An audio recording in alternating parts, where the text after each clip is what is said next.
অনেকে আবার বলেন যে আমি ব্রাহ্মণবাড়ি থেকে আইসা কি করব।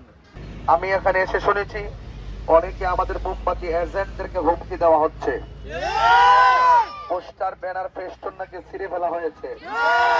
আমি বলবো যারা পোস্টার ফেস্টুন ব্যানার ছিঁড়ে ফেলে এবং যারা হুমকি দেয় তারা কখনো মানবতার রাজনীতি করে না, তারা টাকার রাজনীতি করে।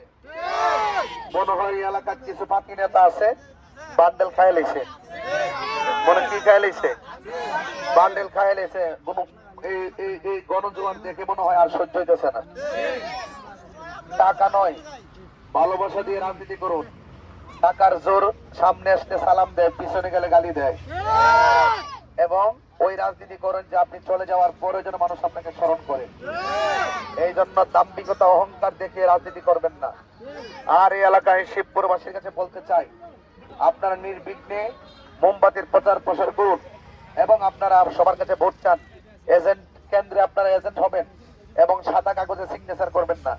একদম ভোট গণনার পর একবার থেকে 5 বার গণবেন, গণনা বুঝ পাওয়ার পরে কাগজে তুলবেন, তুলনা বুঝ পাইয়া এরপরে আপনি সিগনেচার করবেন। নাইলে কিন্তু ঘটনার সমস্যা হইব, ঠিক নেই? কারণ একদল সমস্যা করবার লাগে কিন্তু রেডি হয়ে গেছে অলরেডি। এমনি কইতাছে 12 তারিখ যায় লোক এরপরে মামলা দিব, লিস্ট করছে। যারা আপন বাপ চাচা প্রতিবেশীর নাম মামলার জন্য লিস্ট করে, এরা কখনো মানবতার রাজনীতি করতে পারে নাই। এই জন্য দেশের হাল ধরতে হবে, দেশের মানুষের পক্ষে কাজ করতে হবে, দেশের মানুষের অধিকারে কথা বলতে হবে। মামলা হামলা এগুলো করা যাবে না। অনেকে আবার বলেন যে আমি ব্রাহ্মণবাড়ি থেকে আইসা কি করব। এটা তো বালাগতি হয়েছে। ব্রাহ্মণবাড়ি থেকে আমি এসে কি করব, এটার উত্তর হলো এভাবে। 1 নম্বর, আমি ব্রাহ্মণবাড়ি থেকে আসতে পারি কিনা,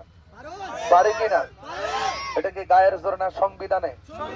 তো যারা বলে ব্রাহ্মণবাড়ি থেকে আইলাম কেন, তারা সংবিধান জানে না, এটা মূর্খ। এটা কি মূর্খ? এগুলো সংবিধান জানে না। সংবিধান জানলে কখনো এইভাবে অপপ্রচার করতো না। 2 নম্বর হলো যে এই দেশে আপনারা জানেন অনেকে বলে যে আমি এলাকা কি উন্নয়ন করেছি।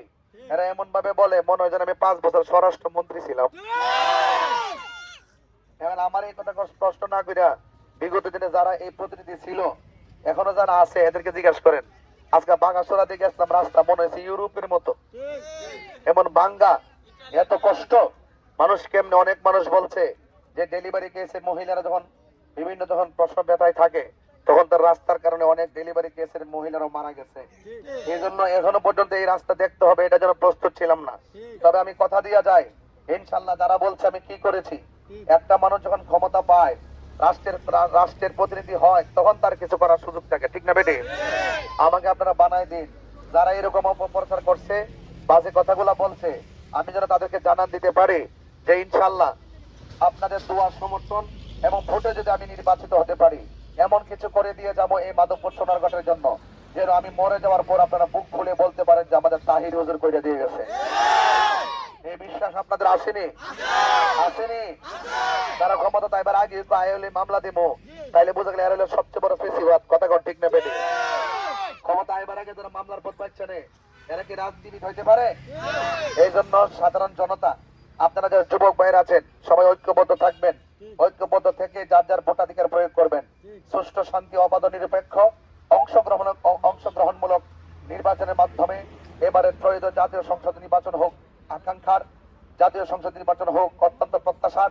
আর যদি মাধবপুর সোনারঘাটে কেউ যদি কেন্দ্র দখল করার চেষ্টা করে এবং যদি কেউ জোর জুলুম দুস্তি করে এবং আমার কেন্দ্রের এজেন্টদেরকে হুমকি দামকি দেয়, অবশ্যই এটা আমরা আইনিভাবে তার মোকাবেলা করব। এবং সেনাবাহিনীর জন্য বলেছিলাম, আমার মনে হয় গতকালই সেনাবাহিনীরা সিলেক্ট হয়েছে। আমরা অত্যন্ত দৃঢ়তার সাথে নির্বাচনের লেভেল প্লেইং ফিল্ড ঠিক রাখার জন্য, নির্বাচনকে সুন্দর এবং সুষ্ঠু করার জন্য প্রয়োজনীয় আইনিভাবে যত ব্যবস্থা আছে সব ব্যবস্থা করব। আপনারা শুধুমাত্র তথ্য দিয়ে আমাকে সহযোগিতা করবেন ইনশাআল্লাহ।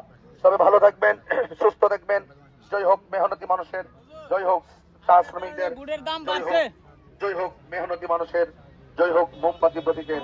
সবাই ভালো থাকুন, সুস্থ থাকুন। আসসালামু আলাইকুম ওয়া রাহমাতুল্লাহি ওয়া বারাকাতুহু।